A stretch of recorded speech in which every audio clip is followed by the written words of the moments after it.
السلام علیکم. ہاں جی وعلیکم السلام. جی میں نے پہلے 2 ماہ ہوئے آپ کو فون کیا تھا کہ میں نے پرابلم بتائی تھی کہ میرے منہ کے اندر ریشہ بنتا ہے.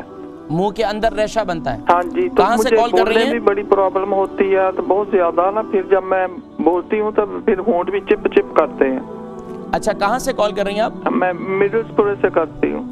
مڈل پورے سے. اچھا تو آپ نے کا نام؟ بتایا تھا کہ وہ جب بھنے ہوئے چنے وہ کھائیں، وہ تو میں نے کافی کھائے ہیں، کوئی فرق نہیں پڑا ان سے، تقریباً بہت کھائے. اچھا بھنے ہوئے چنے آپ کھاتی ہیں تو آپ کا منہ جو ہے اس سے ڈرائی نہیں ہوتا؟ بہت ڈرائی ہوتا ہے، ڈرائی ہو جاتا ہے لیکن بڑا انکمفرٹیبل سا ہے، لیکن وہ ریشہ نہیں ختم ہو رہی. اچھا ریشہ ختم نہیں ہو رہا؟ نہیں ہو رہی. آج آپ کو ایک اور میں نسخہ بتاتا ہوں. آپ نے ویسے چنے جو ہے کس طرح استعمال کیے ہیں؟ میں نے وہ آپ نے کہا تھا نا کہ دن میں پھانکتی رہے تو میں دن میں کھاتی رہتی تھی. اچھا تو کتنے چنے آپ نے مثال کے طور پر روزانہ آپ پابندی سے کتنے چنے کھا لیتی ہوں گی؟ میرے خیال آدھی بوری تو کھا لی ہوگی 2 ماہ میں. ماشاءاللہ. تو آپ کو چنے تو ویسے طاقتور ہوتے ہیں تو آپ کو وہ طاقت تو نہیں آئی. میں بطور مذاق کہہ رہا ہوں آپ سے. یہ بتائیے کہ آپ کی عمر کتنی ہے؟ میرا خیال 66 سال ہوگی. 66 سال ہے.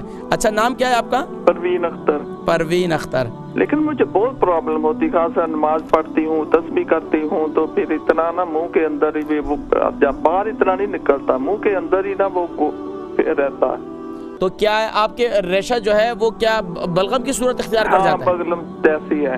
ٹھیک ہے. آج میں آپ کو ایک اور عمل بتلاتا ہوں، آپ وہ کریں انشاءاللہ. اور اس کے ساتھ ساتھ جو ہے نا میں آپ کو ایک روحانی علاج بتاتا ہوں، وہ بھی آپ کیجیے گا. صحیح ہے؟ صحیح ہے. بہت شکریہ. 66 سال ان کی عمر ہے. بہن پروین ہے اور ریشہ بہت زیادہ ہے. انہوں نے بہت عرصہ پہلے بھی کال کی تھی، بتا رہی تھی. تو ان کو ریشے کے لیے ہم نے پہلے بتایا تھے چنے کا استعمال کریں، بھنے ہوئے چنے بہت زیادہ مفید ہیں. لیکن اس کے ساتھ ساتھ اگر پھر بھی ریشہ جو ہے آپ کا کٹ نہیں رہا تو سب سے مفید کلونجی کا تیل ہے. صبح نہار منہ جب آپ اٹھیں تو اٹھنے کے ساتھ ہی کلونجی کا تیل. نبی کریم صلی اللہ علیہ وسلم نے ارشاد فرمایا کالے دانے میں شفا ہے سوائے موت کے.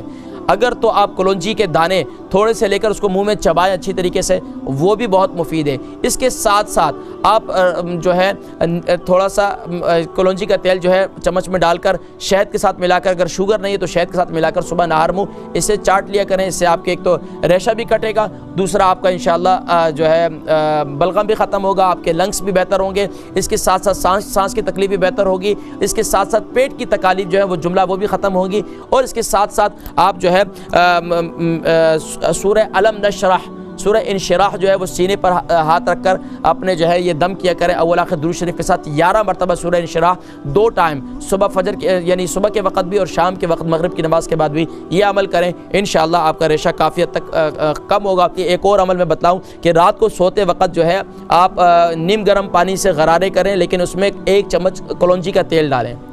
رات کو سوتے وقت آپ صبح ایک چمچ کلونجی کا تیل ایسے پی لیں گی، اور اس کے ساتھ آپ رات کو سوتے وقت جو ہے آپ نے کلونجی کے تیل کے نیم گرم پانی کے اندر سے مکس کریں اور اس کے غرارے کر کے رات کو سوئیں. انشاءاللہ مجھے اللہ کی بارگاہ سے قوی امید ہے کہ روحانی علاج تینوں علاج میں نے جو آپ کو بتلائیں انشاءاللہ کافی انشاءاللہ شفا ہوگی انشاءاللہ.